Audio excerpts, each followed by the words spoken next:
também contar como é que tá. Olá, meninas e meninos, tudo bem? Eu sou Camille Borba e este é o meu sinal. E hoje eu serei a professora de vocês de língua portuguesa do 7º ano, certo? E hoje eu conto com o deleite, a sorte de ter quem? Anderson para fazer a nossa tradução para Libras, o que torna esta aula e todas as outras do programa Educa Recife muito mais acessíveis. Aulas estas que vocês podem prestigiar, reassistir, mostrar para os colegas, para a família, para quem tiver curiosidade, para quem precisar aprender, né? Vocês podem ver essas aulas novamente, tanto no YouTube como no nosso aplicativo Educa Recife. E o aplicativo a gente pode fazer o quê? A gente baixa por onde? Tanto pelas lojas de aplicativo, quanto pelo QR Code na tela. E a função mais legal do aplicativo, além do acervo das aulas, qual é? O chat. Então, se loguem no chat e conversem com Viviane Santos, a nossa também professora de língua portuguesa, e esta mulher maravilhosa que fará o nosso chat hoje. Então, vamos lá dar um oizinho para ela. Oi, 7º ano, tudo bem com vocês? Já estou aqui, ó, conectada e preparada para receber as perguntas que eu sei que vocês têm um monte para fazer durante a aula. Então, não se acanhem, falem comigo, tá certo? Que eu estou doida para conversar. E como vocês sabem, aqui ninguém morde, né? Então, se tiver alguma dúvida, gritem. Por quê? Porque essa aula é feita para vocês. Então, o objetivo é que vocês aprendam. Então, para a gente poder ajustar aqui qualquer coisa, vocês precisam dizer se estão entendendo, se não estão, se tem sugestão, tá certo? Então, hoje a gente vai continuar o assunto que a professora Viviane começou na aula anterior, que é o quê? Histórias em quadrinhos. E para começar, o que a gente precisa fazer? A gente precisa dar uma respirada, se conectar no chat, no aplicativo, pegar papel, caneta, o computador, como vocês preferirem, e dar uma respirada. E prestar atenção e qualquer dúvida, avisar, tá certo? Então, relembrando que são histórias em quadrinhos de maneira geral, a gente tem o quê? Que são narrativas gráficas. Gráficas por quê? Porque a gente vai ter esse elemento imagético, esse elemento do desenho, da imagem, né? Compostas por textos e imagens.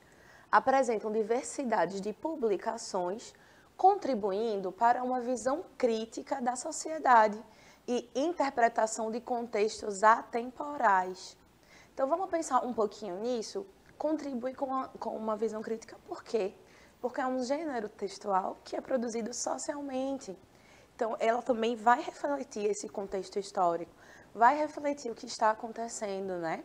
No momento de sua criação, pode propor discussões, pode propor debates. E a gente tem visto muito isso nas adaptações das histórias em quadrinhos para o cinema, né? Algumas histórias publicadas nos anos 50, 60, 70, 80, cujas temáticas foram um pouco mais problemáticas ou tem algumas questões da própria época, elas podem ser transpassadas para uma série, um filme e reatualizada, né? Por quê? Porque a gente hoje pensa criticamente em temas que foram trabalhados no passado. As histórias em quadrinhos podem ser vistas onde? Em jornais, revistas, sites e outros suportes.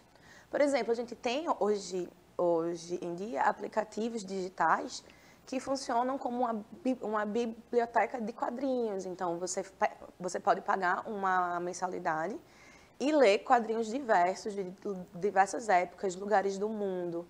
A gente tem, por exemplo, o primeiro quadrinho brasileiro, que remonta ao século XIX ou ao comecinho do século XX. Então, vocês podem ter um acervo bem grande. Algumas fontes. E aí, como é que surgiu essa história da história em quadrinho, né? Porque a gente tinha, por exemplo, uma charge, a gente já tinha lá no século XIX, a gente tem algumas manifestações. Há quem defenda que as pinturas rupestres, vocês sabem o que são? Aquelas pinturas achadas nas cavernas, né, pré-históricas e tal. Que essas pinturas já trariam em si uma ideia do que seria uma história em quadrinhos, porque não seria só as imagens. A gente teria também uma sequência narrativa ali. E é importante a gente pensar que não é só a imagem, tá? A gente precisa ter, não necessariamente a gente precisa ter um texto o tempo inteiro, mas esse texto ele precisa existir, não necessariamente de forma verbal, mas ele precisa ser pelo menos subentendido, implícito. Algumas fontes consideram o 17 de maio de 1890, vejam só quanto tempo, como o dia de nascimento da história em quadrinhos. Foi nessa data que Alfred Hemsworth, eu espero que a pronúncia esteja ok, mais tarde Lord Northcliffe, o magnata da imprensa então, lançou em Londres a Comic Cuts, primeira revista com histórias desenhadas. Ela continha mais textos que desenhos e o seu conteúdo era satírico humorístico. Apenas um mês mais tarde, a publicação já tinha atingido uma tiragem de 300 mil exemplares, muito maior que a dos grandes jornais de então. Outras fontes apontam o americano Richard Outcault como o verdadeiro criador do gênero. Ele sintetizou, ou seja, resumiu, aglomerou, né, o que tinha sido feito até então e introduziu em suas histórias do Yellow Kid, publicadas regularmente a partir de 1897, no suplemento dominical colorido do New York Journal, um elemento novo, o balão com falas. Então, a gente tem o Richard fazendo o quê? Introduzindo um dos elementos mais marcantes do que a gente entende como narrativas em quadrinho, que é o quê? O balão de fala. E vocês já viram como a professora Viviane, e eu sei por quê, porque eu assisti essa aula, certo? Eu estava no chat assistindo essa aula.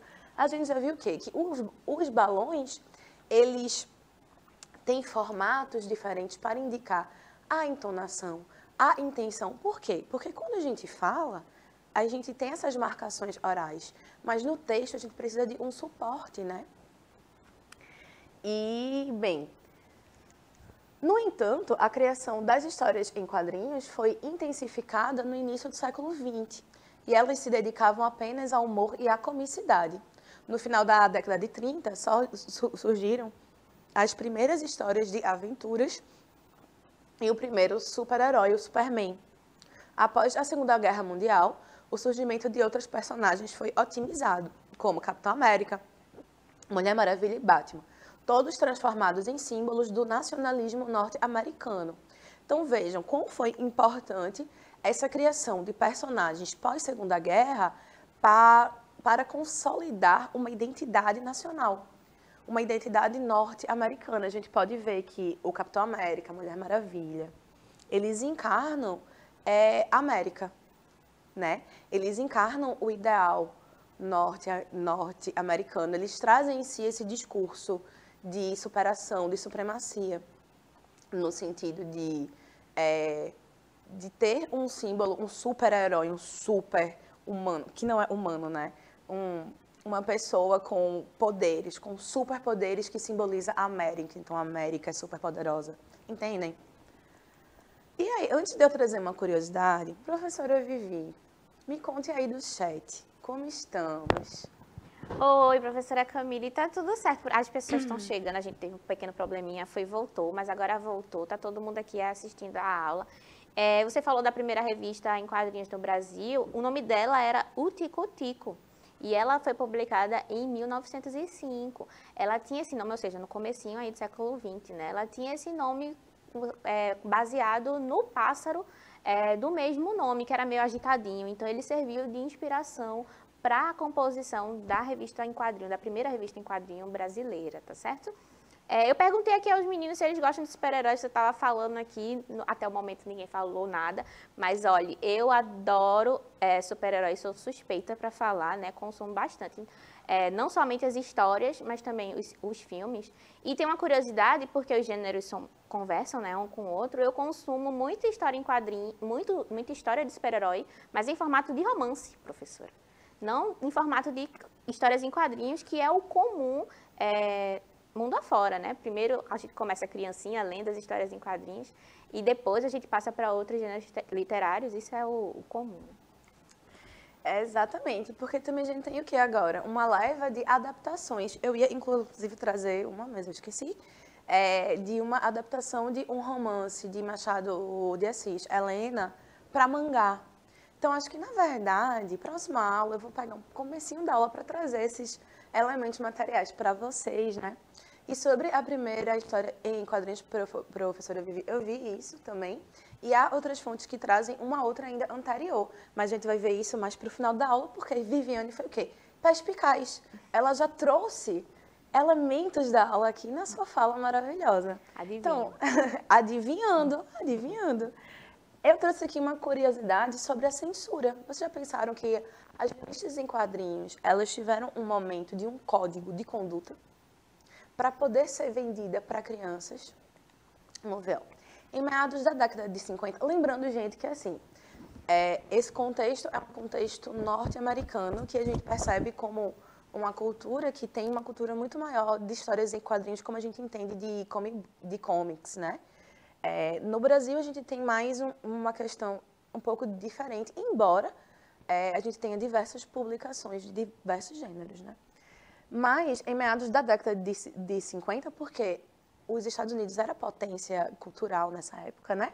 Ocorre o declínio das vendas de HQs.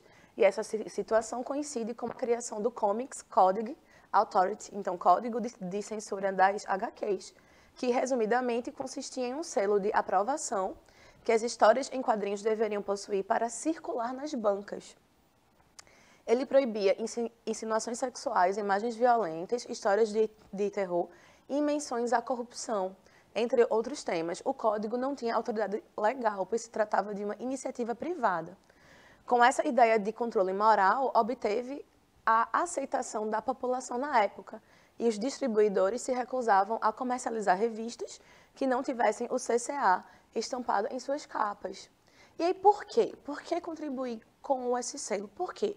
Durante a década de 30, os educadores acreditavam que ler histórias em quadrinho poderia prejudicar a habilidade de leitura e o gosto literário das crianças. Hoje em dia, a gente já percebe que é diferente, que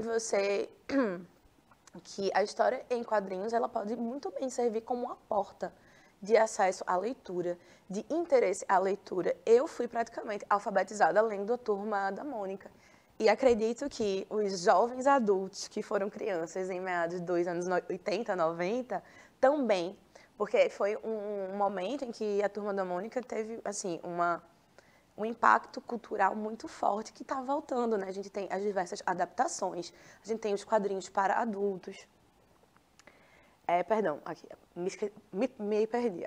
Como também representava uma afronta à autoridade do professor. Então, veja, a gente tem um pouco do ego aqui, né, professoral.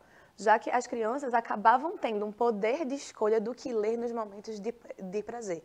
Veja como isso é importante. Você poder ter o poder de escolher o que você vai ler. E não você só ler o que mandam você ler, né? E aí é que a leitura se torna divertida, porque ela passa de uma obrigação para um momento de lazer, de divertimento e também de aprendizado. Não podemos esquecer da influência exercida por grupos religiosos e conservadores que alegavam que os conteúdos das histórias eram imorais, uma vez que apareciam mulheres seminuas e existia uma glorificação de personagens de caráter questionável. E aí é interessante a gente pensar que teve esse momento e que, na verdade, esse código só caiu mesmo em meados dos anos 2000. Então vejam quantos anos de controle de conteúdo, por quê? Vindo de uma ideia de que histórias em quadrinhos seriam uma influência negativa. Quando, na verdade, elas podem ser exatamente essa porta de abertura de leitura. Aí eu trouxe alguns tipos de histórias em quadrinhos, que a gente já viu, inclusive, vários, a gente já viu aqui, como a charge, né, que surge no início do século XX e que tem a intenção de quê? Tem o objetivo de satirizar acontecimentos, que pode ou não conter fala, já que o foco do texto está na imagem. Tem com objetivo político e social, a charge estimula uma visão crítica e bem-humorada a respeito de acontecimentos do cotidiano. Dessa forma, para interpretar-se bem uma charge, basta estar antenado aos acontecimentos presentes, pois ela sempre fará referência a temas atuais. E quando a gente lê uma charge anterior, né, antiga, a gente precisa ter um pouco da ideia do contexto histórico ali, para a gente perceber qual foi a crítica, qual foi a sátira. A gente tem o cartoon, que assim como a charge, utiliza-se de humor e a crítica é majoritariamente um texto visual, podendo ou não conter falas. No entanto, o cartoon apresenta uma realidade genérica, atemporal, diferentemente da charge, que seria um recorte temporal, não havendo limites de tempo. Com isso, não está necessariamente ligado a nenhum acontecimento histórico-político. Temos a tirinha, que é conhecida pela sequência de 1 a 4 quadros. E eu acho que esse é uma das modalidades que a gente mais consegue observar em circulação, né?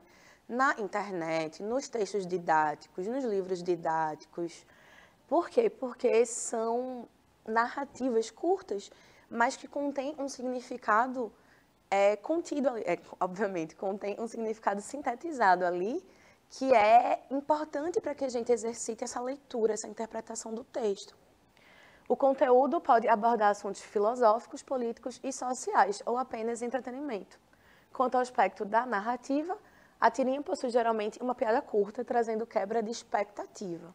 Como, por exemplo, o Armandinho, que eu acho que é um dos maiores exemplos contemporâneos de tirinhas e tirinhas acessíveis, que a gente consegue encontrar em diversos lugares. Então, ele fala aqui, ó, goste ou não, suas roupas dizem muita coisa sobre você. Esse é o primeiro quadro. No segundo quadrinho, reparem que ele está franzindo as sobrancelhas, que é um detalhezinho que, veja, a gente não tem um texto aqui para dizer que ele está triste, ou, não triste, gente, chateado, irritado. Mas as sobrancelhas franzidas fazem a gente pensar que ele está bravo, que ele está chateado. E aí ele vai brigar com as roupas fofoqueiras. Então, veja, ele entendeu quando a coleguinha dele diz que as roupas dizem sobre você, ela quis falar o quê? Falam sobre a sua personalidade, seu estilo, seus gostos. E ele compreendeu aqui como se elas estivessem falando dele. E essa é a quebra da expectativa, né? E aí, no final, ele vai brigar com as roupas. Eu acho genial esse aqui. A gente tem o mangá, que eu não vou falar muito, porque a professora Viviane já trouxe este assunto com maestria. Mas a gente tem o quê? Tem uma origem japonesa, a gente tem o quê? Os traços específicos e a curiosidade da ordem de leitura ser diferente da ordem ocidental, né? Normalmente lê esse mangá de trás para frente. E quais são as características? A gente já viu também, eu estou só retomando, mas a gente tem um aspecto narrativo, que então é uma descrição de quadro a quadro, situações e ações. A gente tem o aspecto dialógico, que são os diálogos, que são construídos em uma linguagem carregada de convenções. Personagens falam muito, explicam muito, não para si mesmos, mas para o interlocutor. Por quê? Porque a gente tem quase uma ausência do narrador. Então, para que o leitor seja bem situado, ele precisa ter esse contexto. E esse contexto acontece através do quê? Da fala dos personagens. Então, a gente tem os balões, né? Que foram essa novidade, né? Nas histórias, e que permitem infinitas interpretações, que a gente já viu também com a professora Viviane. Então, a gente tem um diálogo que tem um contorno liso, um sussurro, um contorno partidinho, gritos e tal, contorno em zigue-zague, pensamento e consciência nuvem. E eu trouxe aqui uma questãozinha da influência das guerras, mas eu não sei se é mais interessante a gente dar uma puladinha e qualquer coisa eu volto.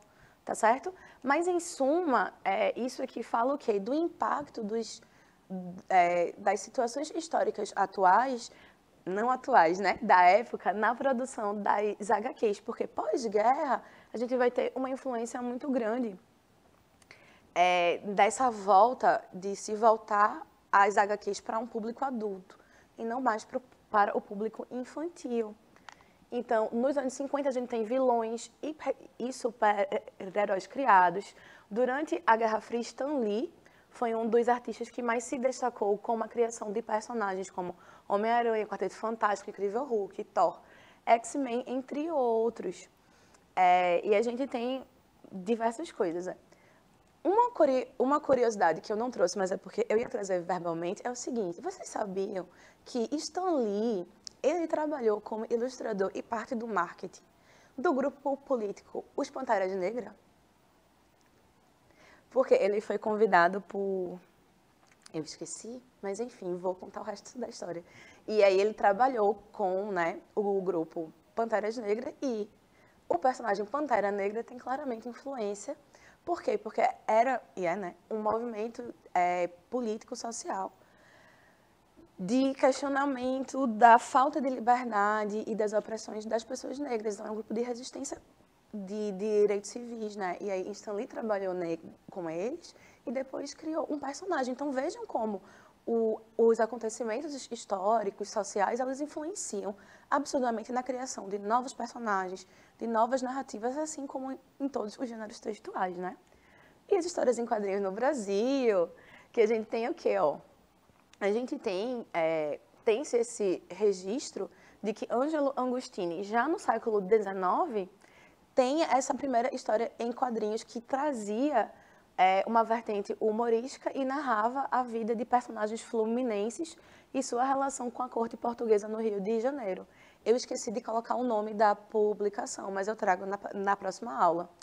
E aí eu consegui ver uma foto e é um traço, claro, né, do século XIX, a bico de pena, mas você tem já, tipo, os personagens, os balões, os diálogos, e aí a gente tem o que, na verdade, é mais conhecido como A Origem, né, que é com Renato de Castro, que...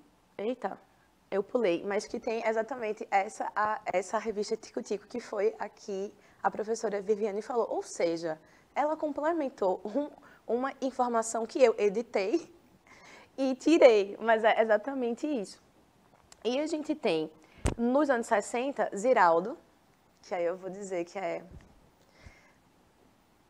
um artista, assim, muito, muito afetivo. O Menino Maluquinho, eu acho que foi uma história que a professora Viviane trouxe, porque ela é o quê, minha gente? Sábia. Eu já vou passar para ela mostrar pra gente. E a gente teve Ziraldo, que criou o personagem Menino Maluquinho, e ainda no mesmo ano, Maurício de Souza, um dos grandes cartunistas do nosso país, criou as personagens que compõem a Turma da Mônica.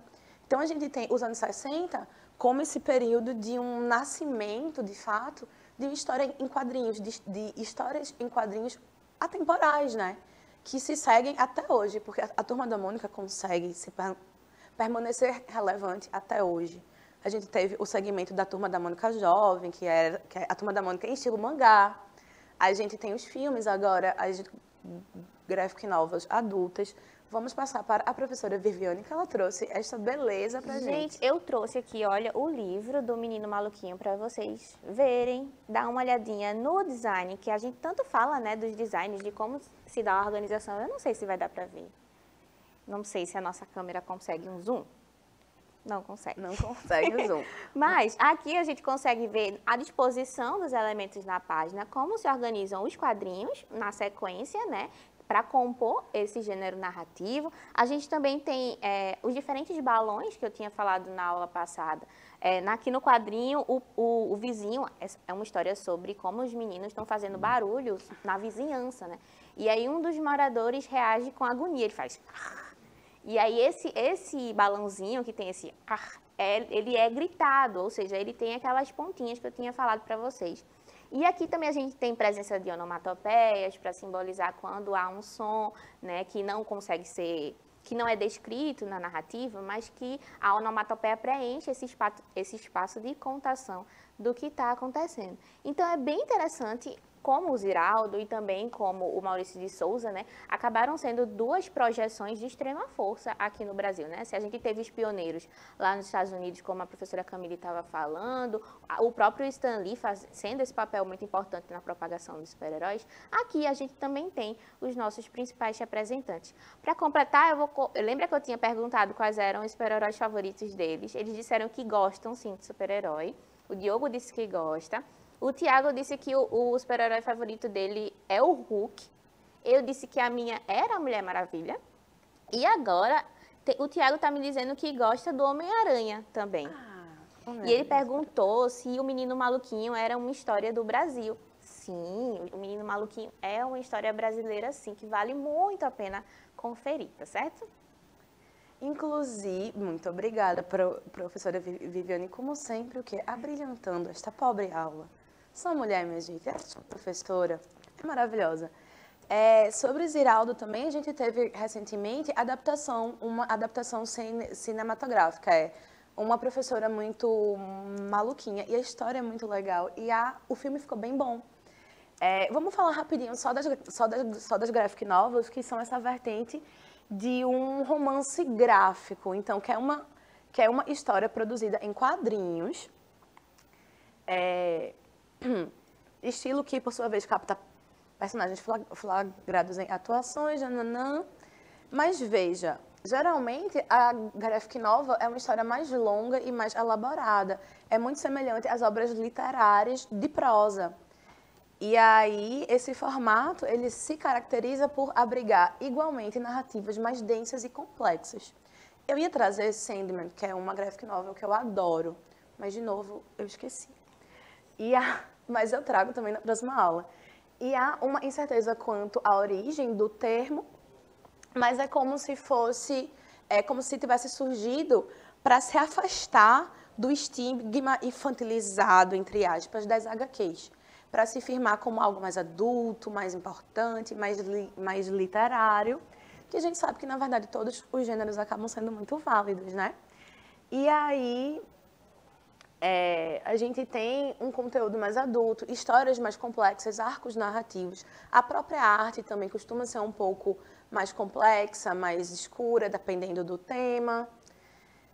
E o autor e o ilustrador da graphic novel tem como uma intenção serem contadores de história independente dos parâmetros que regem o mercado. Ou seja, vai contra aquela censura, né? Então, buscam sempre a inventividade, a renovação da criatividade, certo? Mas aqui, na verdade, eu quis correr por quê? Eu vou perguntar para vocês para casa. Se vocês pudessem ter um superpoder, qual seria? Eu vou passar para a professora Vivi se despedir e me responder qual superpoder ela teria, que eu vou pensar no meu também e eu digo para vocês. Menina, que pergunta difícil. Eu acho que eu queria um pouquinho de cada coisa. Queria fazer um X-tudo, assim, de superpoderes, vários superpoderes. Mas eu queria muito me teletransportar. Meu Não Deus. seria maravilhoso? Por falar em teletransporte, a gente precisa ir embora. Tá certo? Então, eu me despeço por aqui. A gente se vê na próxima aula. Um cheiro. Professora Vivi, era justamente o superpoder que eu ia dizer. Eu queria muito me teletransportar, viajar assim, ó, fechei os olhos em outro lugar. Já pensou quanto tempo eu ia economizar só para evitar este trânsito recifense? E eu quero saber o de vocês. Vejam aí, joguem no nosso Padlet, tá certo? Como sempre, é um prazer estar aqui com vocês. Temos aqui as referências. Obrigada, Anderson. Obrigada a essa equipe maravilhosa que sempre faz essas aulas ao vivo darem certo. Porque, olha, às vezes o caos reina, mas não reinou hoje. Obrigada, professora Vivi, pela sua presença sempre brilhante. E obrigada a vocês que estão vendo essa aula. Até a próxima.